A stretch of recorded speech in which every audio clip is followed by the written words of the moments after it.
and my name is Azmi Islan bin Zainal. Okay, I would like to introduce you for the company's background of Hup Seng Industries Bhd. Okay, basically Hup Seng Industries Bhd is the companies that is engaged in manufacture and sale of crackers, biscuits, and as well as confectionery food items.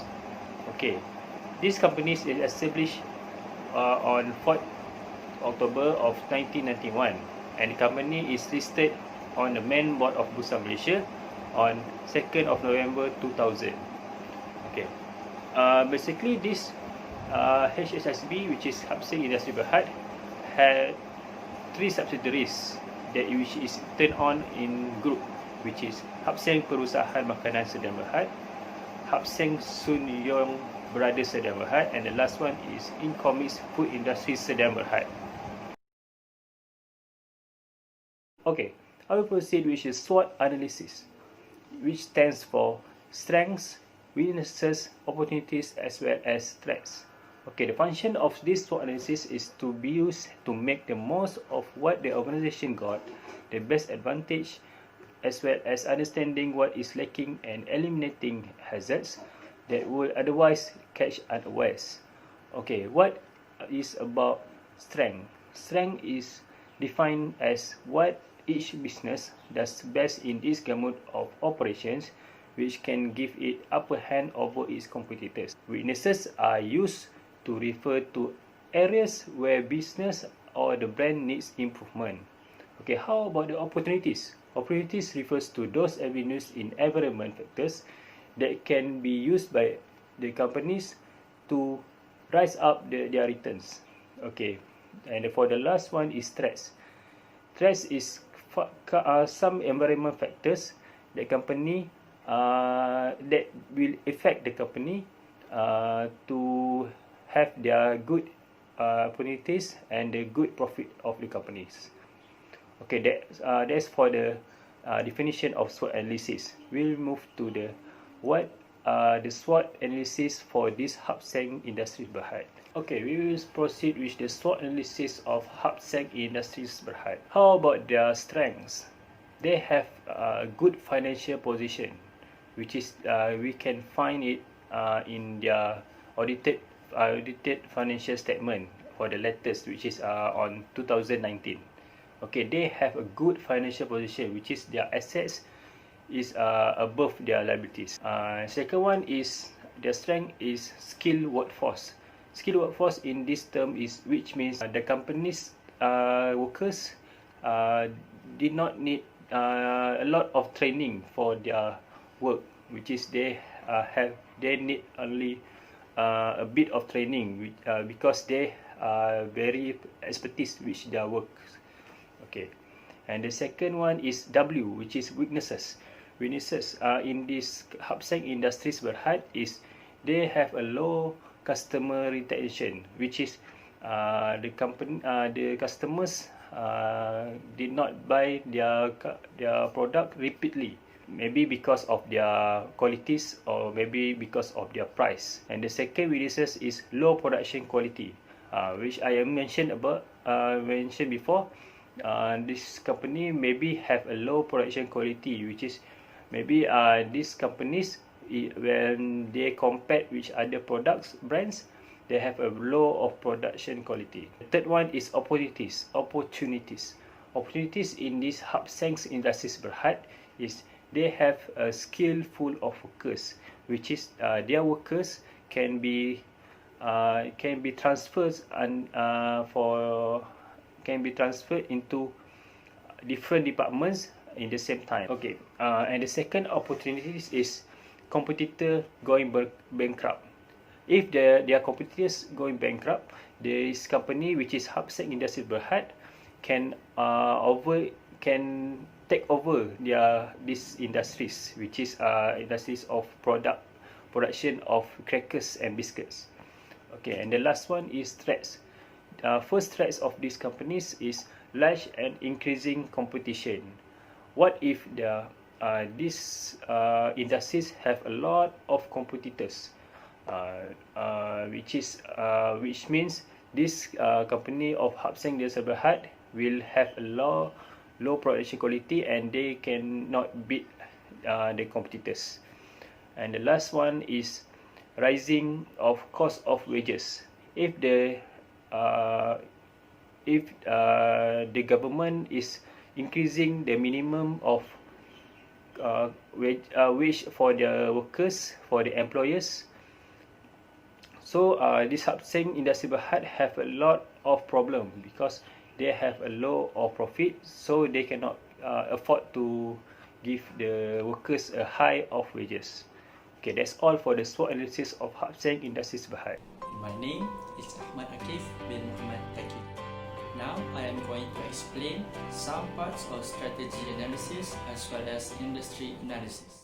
Hup Seng Industries Bhd is using the manufacturer business model because the group is using its raw materials to produce finished goods such as Hup Seng cream crackers. For Hup Seng Industries Bhd's corporate governance, it is separated into 3 principles. For Principle A, the responsibility of chairman is primarily to ensure that conduct and working of the board is in an orderly and effectively manner, whilst the managing director manages the daily running of business and implementation of board and management policies. The board members possess professional expertise, industrial knowledge, and working experience in various fields that contribute effectively to the formulating as well as the achieving of corporate goals and strategic plans of the group. For Principle B, the audit committee has the necessary knowledge about accounting and finance and demonstrates an appropriate level of vigilance and skepticism towards detecting financial anomalies or irregularities in the financial statement and comprehensive management information. The audit committee also probed the management and external auditors on significant matters and ascertained whether the financial statements are consistent with operational and other information known and acquired. The group started an enterprise risk management or ERM system based on an internationally recognized risk management framework. In ERM, level of risk tolerance was determined and reviewed periodically. Key business risks were identified, detected, assessed, minimized, and monitored. Then, risk profiles of the individual companies would be discussed, reviewed, and updated every 6 months. For Principle C, the annual report, press release, as well as disclosures and announcements to Bursa securities such as quarterly and annual financial results are the primary means of communication between the group and the shareholders. Notice of the AGM is issued to the shareholders at least 28 days prior to the date of AGM, in which separate resolutions to be proposed at the AGM for each distinct issues are provided. For the competitive advantage, Hup Seng Industries Bhd is well known for its product of Hup Seng cream crackers. This product is well known for its excellent taste and quality. This is proven when the product has been consecutively awarded the Grand Gold Medal for years 2004 until 2019. Another competitive advantage that Hup Seng Industries Bhd has is the promotional activities. The group has formulated the promotional activities led by best-selling and high-quality products at strategic positions and crowded locations such as supermarket or hypermarket through sampling activities together with increased block or shelf displays to build up their brand name and enhance product exposure. Hup Seng Industries Bhd has extensive distribution network, such as its network with the local businesses in Malaysia as well as international countries. For Hup Seng Industries Bhd's cost leadership, the group is able to lower its unit costs of production as well as increases its outputs because it has been operating for more than 60 years, thus having a huge experience curve. This is because the workers have improved their performance, product designs have been simplified due to product mature, and production processes are automated and streamlined. For Hup Seng Industries Bhd's differentiation, the group executes its corporate strategy by highlighting on long-term perspectives. As a result, the company cascades down its financial goals into sustainable financial performance metrics, which are the return on equity and free cash flow. This is proven when the group is awarded with the highest compound growth in profit before tax over 3 years and highest returns to shareholders over 3 years in the consumer products sector from The Edge Malaysia in 2016. Hi, Assalamualaikum. Here we meet again after Hari Raya Aidilfitri. My name is Zaim. The company have adopted the Global Reporting Initiative in disclosing its sustainability, and the report covers 3 elements, which are economic, environmental and social. Okay, take a look at number 1 in the slide. It shows how the group managed the economic sustainability. The company used the economic resources to get the operation run as planned, as well as expand the business to be a leading company in food manufacturing industry. The company have chosen dividend policy where the company distribute at least 60% of the annual profit. Okay, let's move on to the number 2 in the slide, which is how the company manage the environmental sustainability. Okay, according to Environmental Management Accounting, EMA, the company have successfully applied this principle where it covers 3 elements in EMA. For the material part, the company is actively sell the waste from its production to scrap vendors. 680 tons of waste have been sold to scrap partner of the company for recycling purposes. Okay, next, we will take a look on how the company manage the energy consumption. The company is actively implement electrical management initiative. As a result of that, the company have successfully reduced the energy consumption, as you can see from the table shown in the slide. Okay, last but not least, the company have successfully complied with all the environmental act. It is proven because there was no fine and penalty charged by the regulators. Okay, let's move to the point number 3, which is how the company manage the social sustainability. On occupational health and safety part, the company frequently improve the safety performance features to prevent any injuries or life losses related to the business environment. As a result of that, there were no on-site fatalities reported, and the number on-site injuries were maintained at 5 cases in 2018 and 2019. Moreover, the company has also provided the consumer with high-quality product by using high-quality ingredients and production processes. Due to that, the company have been awarded with the International Quality Award by Mode Selection since 1994. Last but not least, the company have also granted with official certification such as Food Safety Management System, HACCP Management System, and Quality Management System. Okay, let's take a look at the financial oriented driver first. Okay, the point number 1 is sales. Okay, the sales of the company is generated from import and export market. The volume of sales is recognized through contract with customers. Point number 2 is price. Okay, the company allocates the transaction price based on the relative standalone selling prices of the goods and delivery services. Okay, the point number 3 is cost. Okay, the cost incurred will drive the company to generate profit.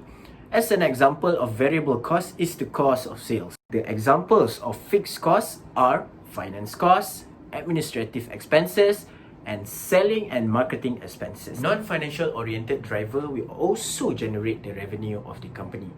The first one is the employees of the company are well trained and their skills are well developed. It can be seen where the companies invested in training and development programs during the year, where a total of 16,509 hours were spent for specific training program. On the other hand, the company also prioritized quality and healthy food to drive the company to generate profit.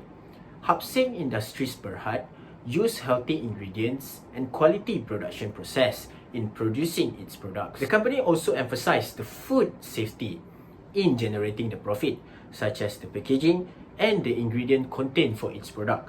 This is well proved through official certification granted by the regulators and quality assurance bodies such as Malaysia's Ministry of Health. And the last one would be diversity and equal opportunity. The company unleashes the potential of the employees regardless of gender, age, as well as background.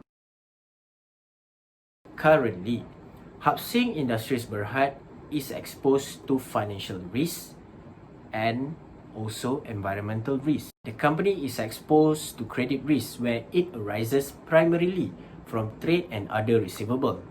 For other financial assets, the company minimizes credit risk by dealing with high credit rating counterparties. Next, the company is also exposed to liquidity risk where it arises due to mismatches between the maturities of financial assets and liabilities. The company reduced the risk by maintaining sufficient level of cash or cash convertible investments to meet any short-term requirement such as the working capital, as well as maintain available banking facilities at sensible level to its overall debt position. Last but not least, for financial risk, the company is exposed to currency risk primarily through sales that are denominated in a currency. Foreign exchange exposures in transactional currencies other than functional currency of the group entities are kept to an acceptable level, and the company does not engage in any formal hedging activities. The company is also exposed to the environmental risk due to the virus outbreak of COVID-19. Okay. Thus, the company as a whole will need to maintain reasonable production level due to unpredictable demand and prepare for the economic risk of price movements.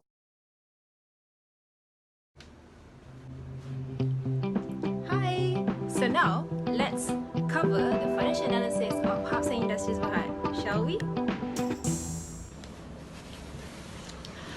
Financial analysis is actually a platform for us to evaluate, analyze, or determine the company's performance and sustainability. Why it is so important for us to do financial analysis to any company in this industry? The reason why is we want to see whether the company is solvent, stable, or profitable enough to invest in their monetary investment in the future. So how we want to evaluate the financial analysis of Hup Seng Industries Bhd is by implementing the 5 main financial ratios, which are leverage, liquidity, efficiency, profitability, and growth ratios. Since we knew these ratios, now let's evaluate the financial performance of Hup Seng Industries Bhd. In liquidity ratio, it has 2 main ratios, which are current ratio and quick ratio. So if you look into these 2 ratios, for quick ratio, it does not include inventories, while current ratio, it includes inventories into its computation. As you can see from the graph right over here, The current ratio in 2019 is much lower compared with 2018, while for quick ratio it is higher than 2018. The reason why quick ratio is much higher, this is because that the company does not hold too much inventories in them. Now, let's get back into what I meant with the quick ratio and inventory turnover ratio. Does it relate it or not? For me, it is yes. It tells us that the quick ratio is higher than 2018. This is because, as I mentioned earlier, the company does not hold too many inventories in them. So, how you want to verify this? Is this verified or not verified? Okay. Now let's get through into its inventory turnover ratio. As you can see, its inventory turnover ratio graph over here, in 2019, it is much higher than 2018, which means the company is managing well its inventories by roll in or roll out, or we can identify it as FIFO, LIFO, its inventory in the warehouse, which means this is pretty good for the company, for Hup Seng Industries Bhd, I mean. Next, if we look into its day sales in receivables. Now, day sales in receivables is meaning that how well Hup Seng Industries Bhd managed to collect its outstanding credit sales from its debtors. As you can see from the graph again, it seems that it is lower than 2018, which is its baseline year. Now, if you look into the graph again, the reason why in 2019 it managed to collect its outstanding credit sales within just 42 days. This is because Hup Seng Industries Bhd implements a restriction policy by collecting its outstanding credit sales. Now, if you look into its debt assets is also computed as total liabilities out of assets. It is financed, the amount of assets is financed by the debt.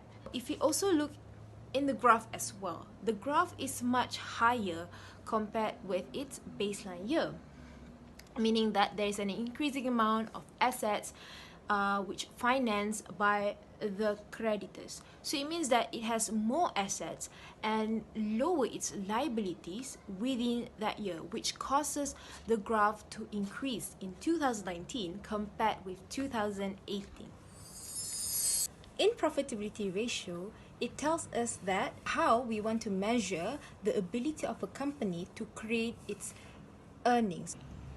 In profit margin, I will jump straight into what is net profit margin, because the amount of net profit margin is the last amount that a company will obtain, and they will actually indicate or measure how well or how profitable the company is. So now if you see in the graph right over here, the net profit margin of Hup Seng Industries Bhd in 2019 is lower than 2018, meaning that we can understand or clearly understood that there is a higher COGS in gross profit, which indicates a low gross profit, a higher expenses within the operating expenses, and which at the end of the results or at the end of the day, Hup Seng Industries Bhd obtain less profit, net profit, because of course there will be a deduction of income tax expense. The last ratio that I will cover is growth ratio. In growth ratio, I will actually touch the ratio of EPS, because EPS is related to the profit amount as I presented earlier. So in this EPS, in 2019 is much lower than 2018, which is 5.2 if you want to compare with 5.4. The reason why it is low, because the profit obtained by Hup Seng Industries Bhd is lower, which this would cause low dividend payment as well.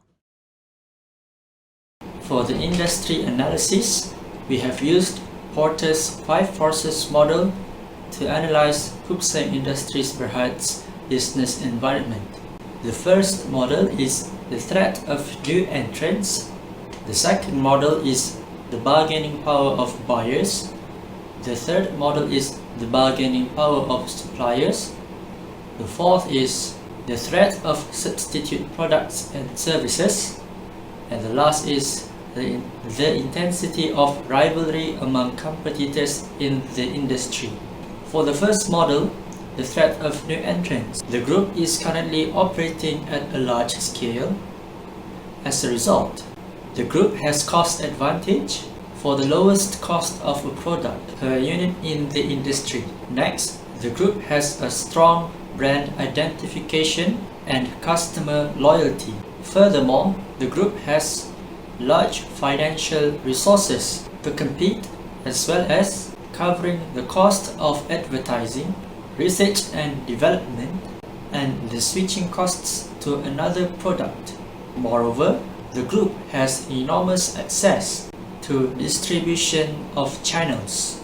All of these entry barriers are high for newcomers in the industry. For the second model, the bargaining power of buyers, the group has intermediate powerful bargaining powers of buyers because the group has large percentage of the group's sales that are purchased by a single buyer, such as 99 Speed Mart Sendirian Berhad.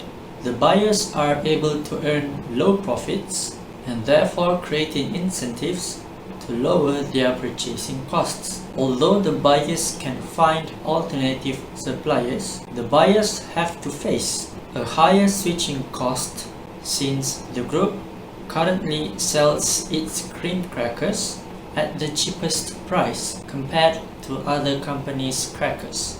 Furthermore, the buyers do not pose a credible threat of backward integration and therefore decreases the bargaining power of buyers. For the third model, the bargaining power of suppliers, the group has a medium bargaining power of suppliers because the supplier group is not obliged to contend with substitute products for sale in the industry.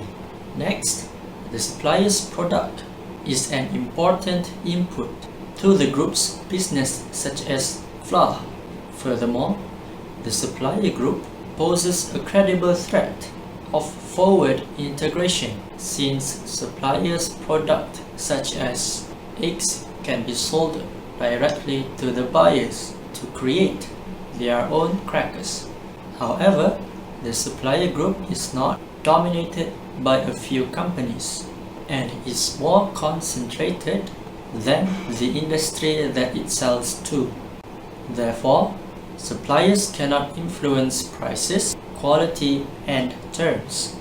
Next, the industry is an important customer of the supplier group. Lastly, the supplier product is not differentiated. For the fourth model, the threat of substitute product and services, since the group falls under manufacturing industry, it competes with agriculture, farming, and retail industries because both agriculture and farming industries produce flour and dairy products which can be substitute products to the buyers to make crackers at home. Furthermore, retail industries such as Tesco has manufactured its own cream crackers to the buyers. For the last model, the intensity of rivalry among competitors in the industry, the group faces a huge intensity of rivalry among competitors in the industry because the group has numerous and equally balanced competitors such as Huatai and Jacobs. Current studies show that the industry is facing a slowdown and therefore the intensity of rivalry increases even more. The group is facing low storage cost because their products are often sold in a fast pace. The group lacks differentiation because there are many companies that are selling crackers too. Lastly, the group has low exit barriers due to the strong economic, strategic, and emotional factors. That is all from me. Thank you for listening. Okay, I'll proceed with the last part of mine, which is the recommendation. Okay, for these weaknesses and threats. Okay, for the first weaknesses, which is low customer retention, the Hup Seng Industries Bhd have to build the customer, which is by doing some contests or giving a free gift for any product that customers buy. Okay, for example, Hup Seng Industries Bhd can give their customer free one of their biscuits or crackers if the customer buy a bundle of biscuits. Okay, for the second weaknesses, which is low production quality, the companies have to make quality product as a part of their company culture by let their employees be part of the development process and let them speak freely of their opposite, which the threats. Okay, for the first threats, which is large and increasing competition. Okay, the company have to make an innovation as their friend by do some innovation for their product frequently, because depends on the demand of from the customers, which this method can beat or can compete with their competitors. Okay, for the last threats, which is rising cost of wages, the companies can reduce overtime employees and other pay average by using more their part-time workers as well as of their permanent workers.